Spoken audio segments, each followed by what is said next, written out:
Welcome back to the Caregiver Minute, where every weekday family and professional caregivers gather to refine their skills, gain inspiration, and prepare to serve.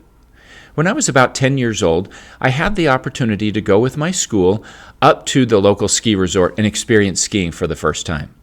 Now, I did a lot of falling that night, but by the end of the night, I had started to learn how to use those skis to channel my fall to actually get down the hill.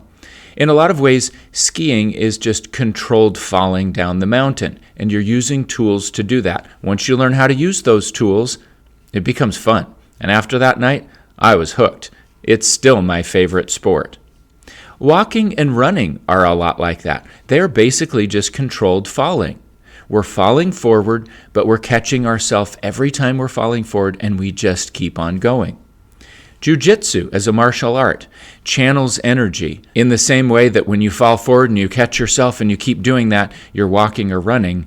Jujitsu takes the force from your enemy and directs it in a way that's to your advantage.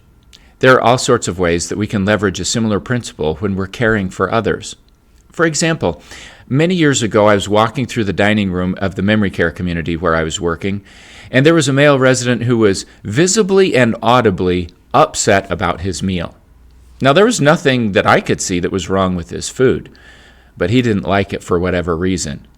Now, I could have confronted that directly. I could have tried to talk him off the ledge. I could have tried to justify all the reasons why I thought the meal was fine and tried to cajole him into eating it, but none of that would have worked. Instead, I said, "Oh my gosh, this is terrible. What are we going to do about this? I'm telling the boss." Now, I was the boss. But he didn't need to know that. He couldn't understand that. He just needed to know that he had an ally on his side.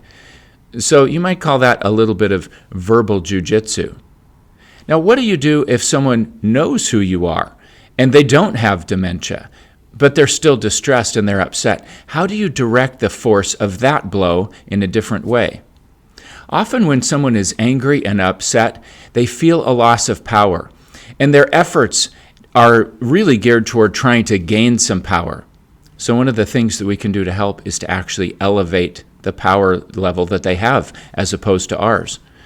There are many times someone's been upset about something, and I've gotten a little bit more upset, not at them, but at the thing that they were upset about. I've had customers come and say, "I'm really frustrated that this happened." And my answer has been something like, "I can't believe that. I am so sorry. You deserve better than that. We've got to make this right. Let's dig into this. Let's figure this out." When you have a response like that, it elevates the other person's sense of power, their sense of control, and it gives them an opportunity to move forward in meaningful ways. So today, as you go through your day, I invite you to consider the various interactions you have. And if someone verbally or emotionally or in some other way seems to have a blow coming your way, consider how you could fall forward or how you could use a little verbal jujitsu.